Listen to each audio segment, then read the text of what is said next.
Coming up on Marriage Today with Jimmy and Karen. When Karen and I got married, I was verbally abusive and dominant. And I didn't know my wife. I didn't know my wife, but I had so hurt her through the things that I had said that she was covered with fig leaves. I mean, literally, she wasn't going to tell me about the sensitive areas of her life because, when I got mad, I would take advantage of it. Well, and I think as a wife, you just want to feel like you're a part of your husband's world. Yeah, absolutely. And maybe, she just wants you just to say, hey, let me just tell you about the day, what's going on. Just give the, general things, and just let her know you're just as much a part of my world as, as anybody.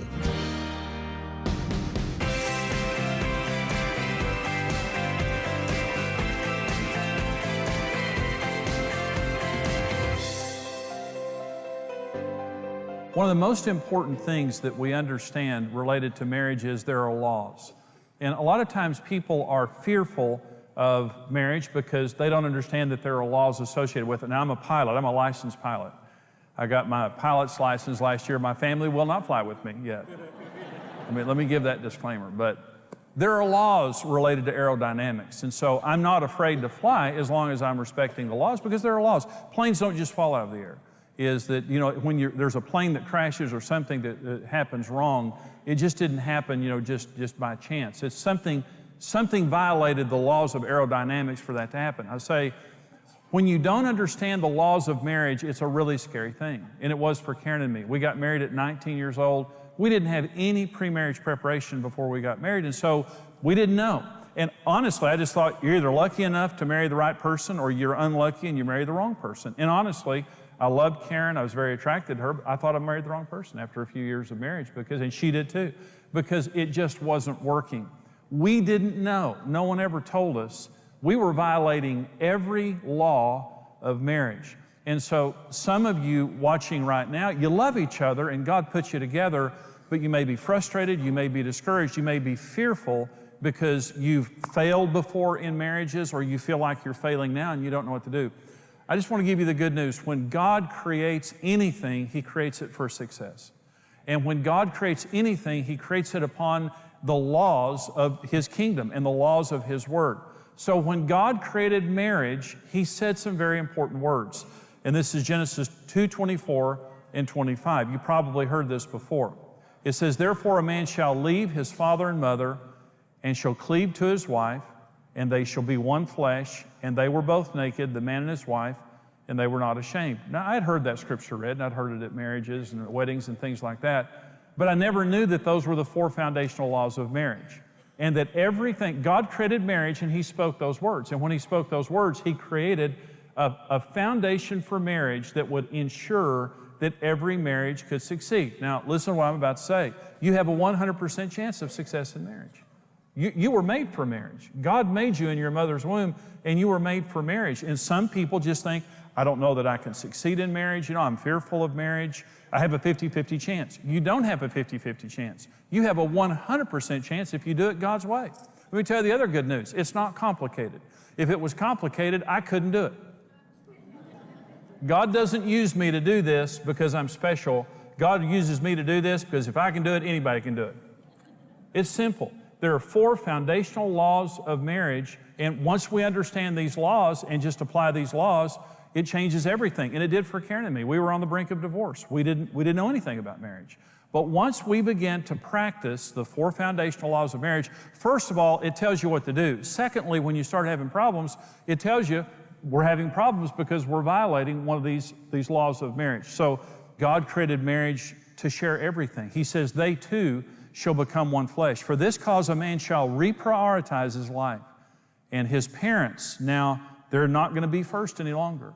And he's going to work hard to pursue his spouse. And by the way, that's addressed to men there, working hard to pursue your wife. And they too shall become one flesh. And what this means is we share everything in this marriage.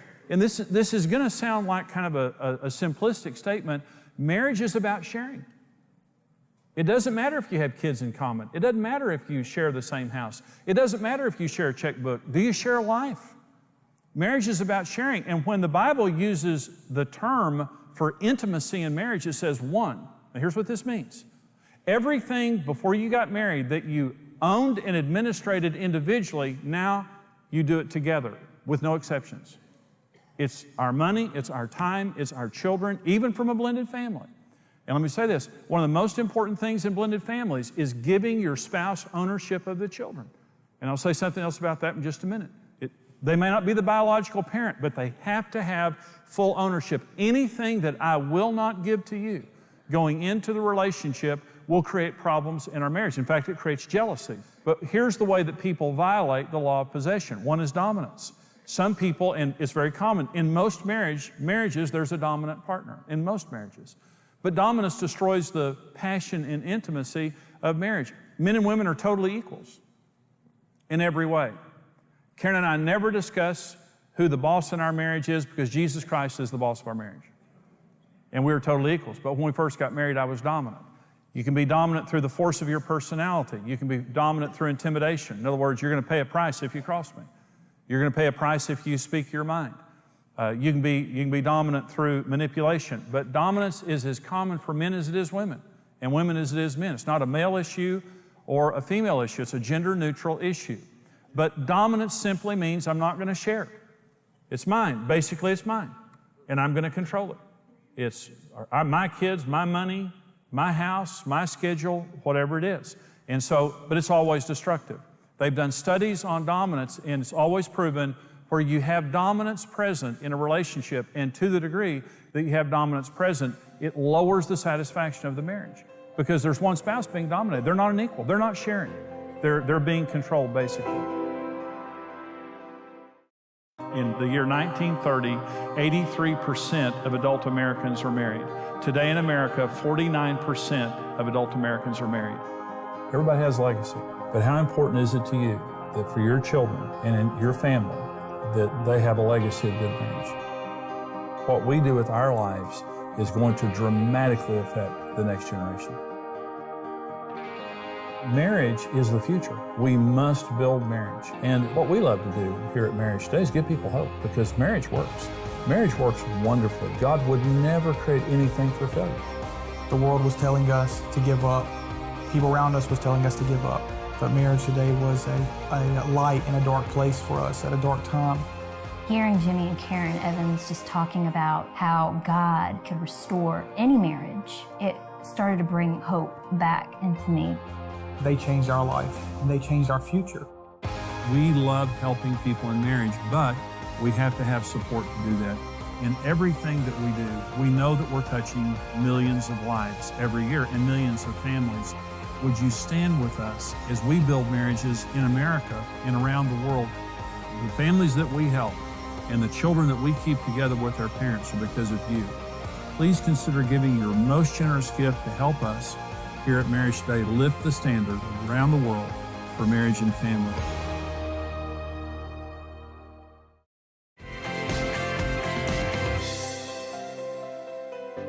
Another problem with the law of possession is independence, is that I'm just going to do my own thing. I counseled a couple one time, and she said, well, he goes to that side of the house, and I go to this side of the house. And she said, I sit over here all night, and he sits over there all night in his office gambling. And she said, that's our marriage right there in a nutshell. And she had done everything she could to try to reach out to him. And I told him, I just said, you know, marriage is about sharing. And he was independent. And marriage is brutal on selfish people. Marriage is not about independence. Marriage is about interdependence. If you want to be independent, stay single. But even if you're single, you're not independent. You need God. We're dependent upon God. Independence and selfishness destroys a marriage. Interdependence. I need you. I didn't get married so I could live alone on that side of the house. I got married so I could share my life with someone. Another problem with the law of possession is protection. And I'm going to go back to the blended family issue just a minute. I've counseled a lot of blended families where they get together and there's children from a previous marriage. Maybe they didn't want the marriage. Maybe they don't trust the spouse or whatever.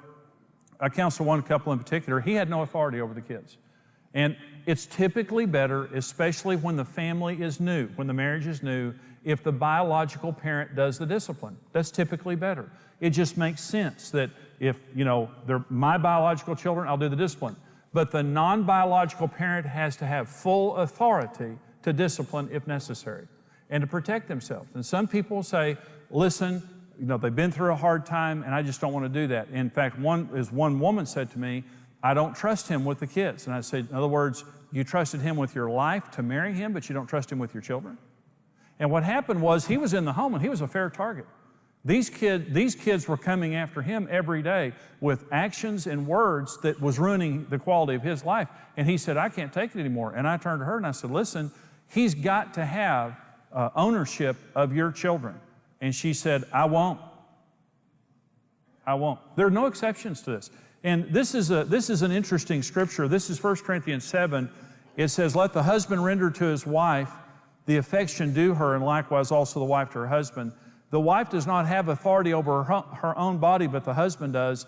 Likewise, the husband does not have authority over his own body, but the wife does. This is so profound that the Apostle Paul in 1 Corinthians 7 is saying, when you get married, you actually give authority sexually of your body over to your spouse. This is not a license for abuse. This is just a license for use. And what this ensures is the fact that I'm not going to use my body against you or as a weapon or as a bargaining chip. This is not my body. This is your body to take care of your needs. And that is the spirit of marriage, the way God designed it. They two shall become one flesh. And protection. I'm not going to protect the kids from you. I'm not going to protect the money from you. We're partners. We're going to make all of our decisions together. You establish the law of possession in your marriage by asking your spouse's input on every decision and never making a decision without your spouse. And never making your spouse pay a price for telling you the truth. The spirit of a good marriage is we're partners here. We may be different. We may have different money languages. We may have different needs. We may have different perspectives, but that just makes us better. That just makes us stronger. I'm not going to make a decision without your input. And our relationship is more important than the issues. We share everything. The word "my" destroys marriages. It's our children. It's our schedule. It's our home. It's our money. Prenuptial agreements are a death sentence to a relationship. A prenuptial agreement basically just says, I'm not going to give you this. I don't trust you with this. And if we divorce, I don't want to lose the aquarium in my Volkswagen. And the aquarium and the Volkswagen then become this despised object in the home that your spouse knows. They love that more than they love me. You say, well, what if we get a divorce? It's going to hurt really bad and you're going to lose a lot. So you better work at your marriage. Listen, is it any surprise that things end badly when you've planned the end from the beginning? When you get married, we say these words, till death do us part. We're going to work hard at our relationship, and we're going to learn about marriage because this is till death do us part. We're going to be happy, or we're going to be two old, miserable people. But we're not getting out of this thing. We're going to stay committed to it. There's one other law of marriage, it's the law of purity. It says the man and his wife were both naked and unashamed. And this is before the fall. This is before sin entered the Garden of Eden. Isn't it wonderful that God, by the way, the word Eden means pleasure and delight. God created marriage in a place that means pleasure and delight. And He created Adam and Eve naked. Isn't that phenomenal? Isn't that just great? They were naked. I mean, you think about how God created marriage, it was great. And so they were naked until the fall. And you remember after the fall, the first thing that happened is they put on fig leaves. And they began to hide from each other. Now listen, they put the fig leaves on their genitals, which are the areas where you're different and you're most sensitive. Those are the most sensitive areas of your body. Well, what's the point? When you're living your marriage in purity, you can expose your differences and you can talk about all the sensitive areas of your marriage without a problem. But when you have sin in your marriage and you're sinning against each other, you cannot trust each other and you have to hide your differences and your sensitivities. When Karen and I got married, I was verbally abusive and dominant. And I didn't know my wife. I didn't know my wife, but I had so hurt her through the things that I had said that she was covered with fig leaves. I mean, literally, she wasn't going to tell me about the sensitive areas of her life because, when I got mad, I would take advantage of it. And I was just insensitive. When I repented in living in purity, the law of purity just simply means this: I have to be careful about what I do because everything I do affects you. And when I make a mistake, I have to take responsibility for it. Those are two things I didn't do. I wasn't careful, and I'd never said I was sorry. And I didn't know my wife. We didn't have intimacy. We had sex. She was good about meeting my sexual needs, but we didn't have any intimacy in sex because we didn't know each other. We didn't talk on any deep level. I went to Karen and I asked her for her forgiveness when I hung my golf clubs up and when the Lord began to change my heart. I asked for her forgiveness and she forgave me. And she said, Jimmy, you really wounded me with your mouth. And I said, I understand that, Karen. I said, I'm sorry and I ask you for forgive me. And so the fig leaf started coming off her. And she began, it didn't happen overnight, but after several weeks and several months, I noticed that she began to tell me things that I didn't know. And one day she was talking to me and she told me something and I said, well, how long has that been going on? She said, well, years. And I said, well, why didn't you tell me that before? And she said, I couldn't trust you. But today the sister's naked. And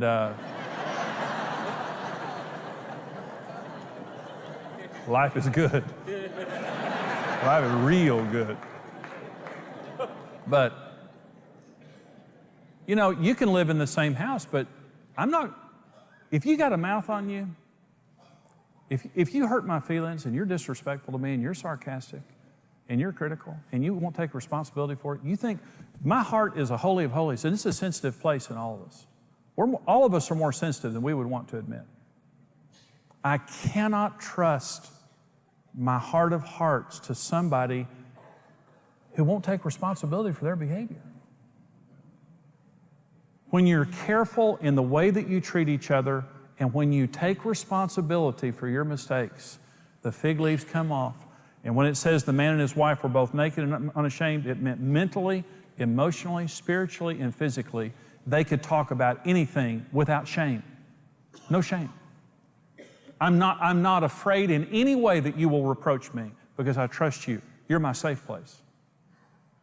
You're my safe place. So your spouse, we should be each other's safe place, where I will be careful, and if I do something wrong, I'll take responsibility for it. But remember, blame transfer was the original sin of marriage. God came to Adam and said, Adam, what is this that you've done? He said, it's her fault. Eve, what is this that you've done? Devil made me do it. I honestly believe if they would have taken responsibility for their issues, that God would have had a different response to them. I really do.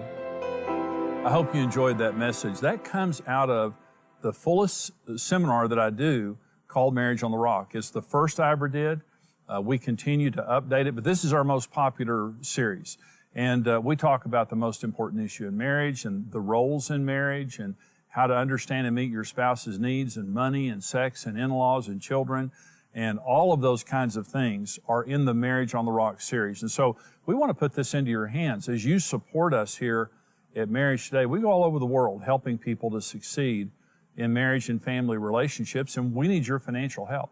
And as you give a gift of any amount today to support us here, we want to give you the CD single, The Most Important Issue in Marriage. And it is the most important issue in marriage. And many people who fail in marriage fail simply because they don't understand this issue. And they're set up for failure from day one. We want to give you this CD single for your gift of any amount to bless you. Also, for those of you who are able to give $50 or more, we want to give you the entire seminar on CD, plus the Marriage on the Rock book. For those of you who can give $110 or more, and I know that's a lot, but this is something that can change not just your marriage and not just your family, but your marriage and family for generations. This is an investment in your marriage and family. For those of you who give $110 or more, we want to send you the entire seminar on DVD, plus the Marriage on the Rock book, plus our book, Happy, Happy Love, which is designed to help you to enhance your romance and intimacy, again, to bless your marriage. So we want to put these important resources into your hands, and here's how you can get them. Marriage on the Rock, the best-selling book and series, is the essential resource to having the marriage of your dreams. Through this power-packed series, marriage expert Jimmy Evans will show you how to deal with real-life challenges and offer easy-to-understand solutions that will transform your relationship. Jimmy will address all the major issues a couple will encounter, like communication, finances, sex, kids, his and her needs, blended families, and much more. For your gift of any amount, you'll receive the CD single, The Most Important Issue in Marriage. For your gift of $50 or more, we'll send you the Marriage on the Rock book and CD series.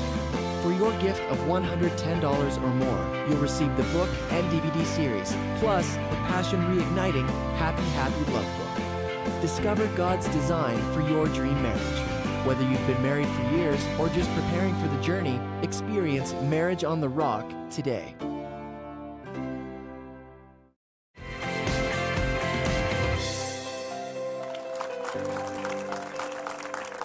You know, this program is on the 4 foundational laws of marriage. We're talking about the 2 laws, the one of possession and one of purity. These are laws from Genesis chapter 2. When God created marriage, this is what He spoke over the marriage relationship that created the universal laws of marriage. And Karen, what that means is no one's the exception. You follow these laws, marriage is wonderful. You break these laws, it'll break you. And we broke all 4.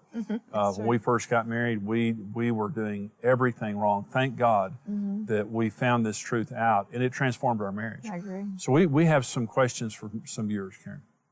The first person asks, my husband doesn't include me in his business decisions. I feel like he's trying to keep this separate. Aren't we supposed to share everything? Well, let me qualify this, and I would say absolutely you're supposed to share everything. Now, I've helped a lot of people over the years, and one guy had a $3 billion business that he ran, and his wife said, "I would like for you to include me on everything." Well, it's an impossibility. She would have to sit at the office all day, every day, and do that. I don't agree with that. Now, in this same situation, she said, "My husband just bought a 5,000-acre ranch that I didn't know about." That's not right. I believe that, you know, if it's a mom and pop business, if it's a smaller business, of course, you know, you talk about everything, you pray about everything, whatever. But, you know, sometimes businesses are a certain size, and this is true of you and me, Karen, is that we communicate about everything, but the ministry is very large, and you can't know about everything, and you can't agree with everything. So it's I really don't want to. Well, I know, that's right.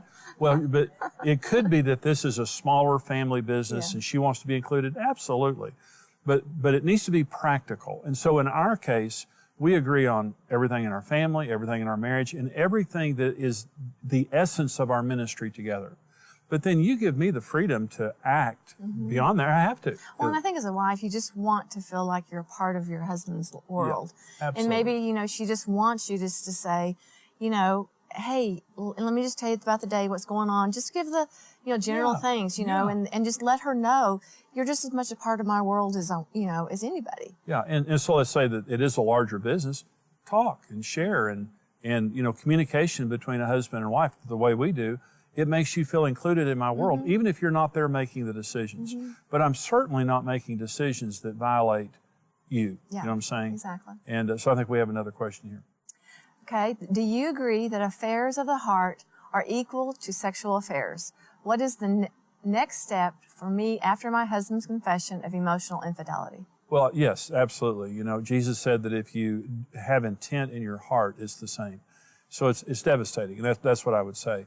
And you can recover from an affair. But one of the things that's necessary is honesty. And you're saying, my husband, you know, I found out about his emotional affair with somebody else. Your husband's spirit is what's important. You know, people sin, and that's fine. But if he's broken, if he's honest, if he's willing to do anything, if he's taking all the responsibility, that can be healed. And it's great. If he's defensive, if he's dishonest, if he's blaming you, that's not a good sign. And so I would say, yes, it's very serious. It's devastating to the spirit of the relationship, but you can heal from that as long as he's willing to get help. And I would say, in that regard, go get help. Probably in your state right now, where you just found this out, and probably you need someone to help you walk through this. But in our ministry here, this is a common thing that we help people with. You can heal from this. You really can. And it's, you know, just the tone I'm picking up in this, it kind of sounds like there's hope, you know, because there's revelation now of what's been going on before it became a physical affair.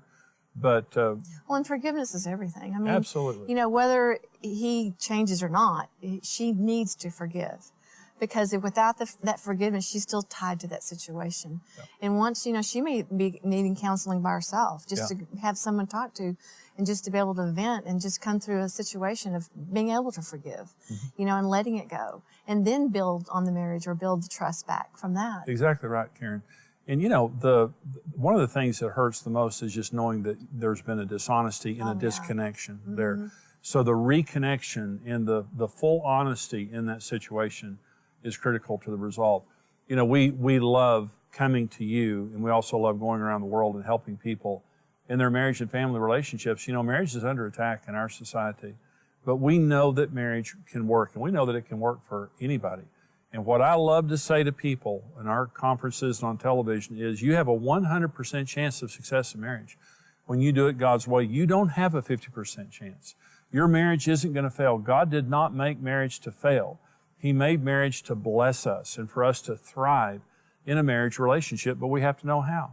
And so here at Marriage Today, we have our television program, we have events, conferences, we have over 100 resources that we have created to help people in their marriage and family relationships, and also in pre-marriage, and helping them in many different aspects of their relationship. We love helping people in marriage, but we have to have support to do that. And we thank all of you who are faithful supporters of us here at Marriage Today. We can only do what we're doing because of you. But if you haven't supported us, or even if you have, I'm asking you to consider giving your most generous gift to help us here, to help us go around the world, to keep little children together with their parents, and help people thrive in a biblically based marriage. The information is there on your screen. Thank you so much for standing with us. Thank you so much for joining us today. We hope that this has been a blessing to you. We'll see you next time right here at Marriage Today. God bless you. Goodbye.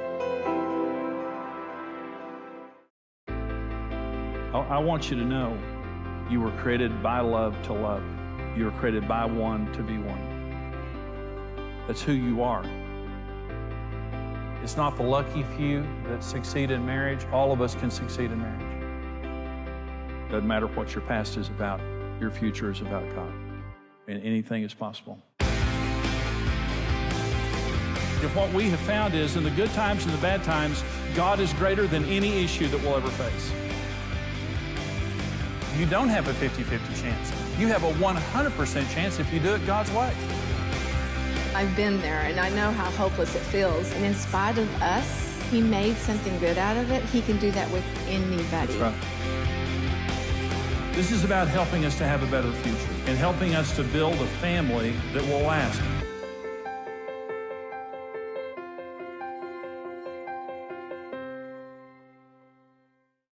Thank you for watching Marriage Today with Jimmy and Karen. Support Marriage Today with your best gift and receive the series Marriage on the Rock. Don't miss the XO Houston Marriage Conference with Jimmy and Karen Evans, October 15th, 2016, live at Grace Community Church in Houston, Texas. Register online at MarriageToday.com/events. The all-new Vision Retreat Journey is an easy online experience to help you and your spouse establish unique vision for your family. Order today at visionretreatjourney.com. Become a rock-solid partner today and connect with the mission of Marriage Today. Together, we can help couples succeed in marriage. This program is made possible by the generous support of our faithful partners.